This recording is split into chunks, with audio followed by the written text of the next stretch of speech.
મુંબઈ સુધી ચોમાસું પહોંચી ગયું છે। સુરત જિલ્લામાં પણ મેઘરાજાની ધીમે ધીમે પધરામણી થઈ ચૂકી છે।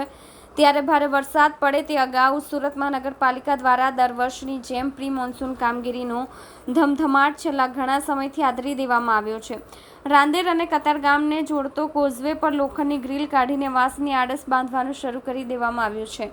કોઝવે પર બંને બાજુ દર વર્ષે ચોમાસું શરૂ થાય તે અગાઉ લોખંડની ગ્રીલ કાઢી નાખવામાં આવે છે। વરસાદી પાણીમાં કોઝવેની સપાટી 6 મીટરથી ઉપર જતી રહે ત્યારે ધસમસતા પાણીમાં આ ગ્રીલ તણાઈ ન જાય તે માટે વાંસની આડસ લગાવવામાં આવતી હોય છે। જો કે ભારે પાણીના પ્રવાહમાં કંઈક મોટી વસ્તુ તણાઈ આવે ત્યારે વાંસની આડસ પણ ટક્કર ઝીલતી નથી।